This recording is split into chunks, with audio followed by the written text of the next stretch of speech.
Wrestling federation of India के अध्यक्ष बृजभूषण शरण सिंह के खिलाफ पहलवानों द्वारा बीते 3 दिनों से चलाया जा रहा धरना आज खत्म हो गया। पहलवानों द्वारा जंतर मंतर पर किए गए प्रदर्शन के पीछे मुख्य वजह बृजभूषण पर महिला पहलवानों का यौन उत्पीड़न करने का आरोप था। देश के लगभग 30 बड़े पहलवानों ने उन पर यौन उत्पीड़न और कुश्ती संघ में अनियमितता करने के आरोप लगाए हैं। हालांकि अब उन पर लगे आरोपों की जांच के लिए खेल मंत्रालय ने समिति गठित करने की घोषणा कर दी है। आइए जानें शुरुआत से अब तक मामले में क्या क्या हुआ है।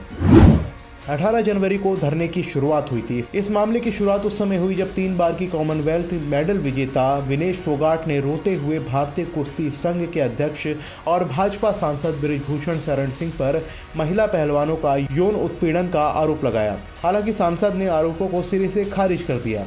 इसके बाद विनेश का साथ देते हुए ओलंपिक पदक विजेता साक्षी मलिक, बजरंग पूनिया और 30 बड़े पहलवानों ने इकट्ठा होकर जंतर मंतर पर धरना देना शुरू कर दिया।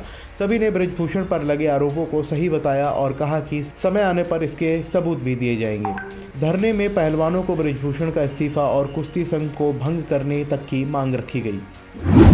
19 जनवरी को सरकार का हस्तक्षेप। धरने के दूसरे दिन कॉमनवेल्थ गेम्स की पदक विजेता और भाजपा सांसद बबीता फोगाट जंतर मंतर पहुंची। उन्होंने सभी पहलवानों से बात कर आश्वासन दिया कि सरकार उनके साथ है और उन्हें पूरा इंसाफ मिलेगा। इसके बाद भी पहलवान नहीं माने और धरना जारी रखा गया। दूसरे दिन कई अलग अलग नेता भी इस धरने में शामिल हुए। इस बीच धरने में पहुंची CPIM नेता वृंदा करात को पहलवानों ने मंच पर आने से रोक दिया और मामले को राजनीतिक रूप न देने की अपील की। इस बीच उन्हें कई और पहलवानों का साथ मिला और हरियाणा की कई खापों ने इंसाफ की मांग की। इस बीच पहलवान अंशु मलिक ने आरोप लगाते हुए कहा कि बृजभूषण प्रतियोगिताओं के दौरान गर्ल्स हॉस्टल में भी आते थे।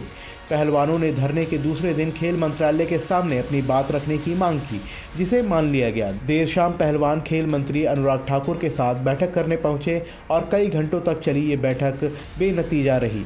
पहलवान बृजभूषण के इस्तीफे पर अड़े रहे।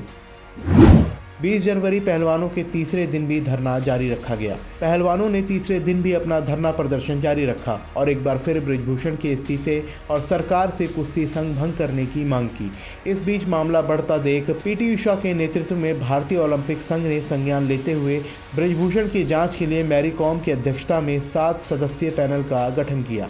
इससे पहले सुबह बृजभूषण ने प्रेस कॉन्फ्रेंस करने की घोषणा की थी, जिसका समय 2 बार बढ़ाने के बाद आखिर में रद्द कर दिया गया। हालांकि बृजभूषण आरोपों को राजनीति से प्रेरित बताते हुए इस्तीफा न देने पर अड़े रहे।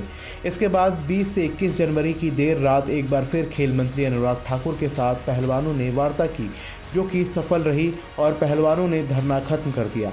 मंत्री ने बृजभूषण पर लगे आरोपों की जांच के लिए समिति गठित करने की बात कही। समिति में कम से कम 3 लोग होंगे। मंत्रालय आज समिति सदस्यों की घोषणा करेगा। अभी के लिए फिलहाल इस रिपोर्ट में इतना ही। देश और दुनिया की तमाम खबरों में बने रहने के लिए देखते रहिए जनहित टाइम्स।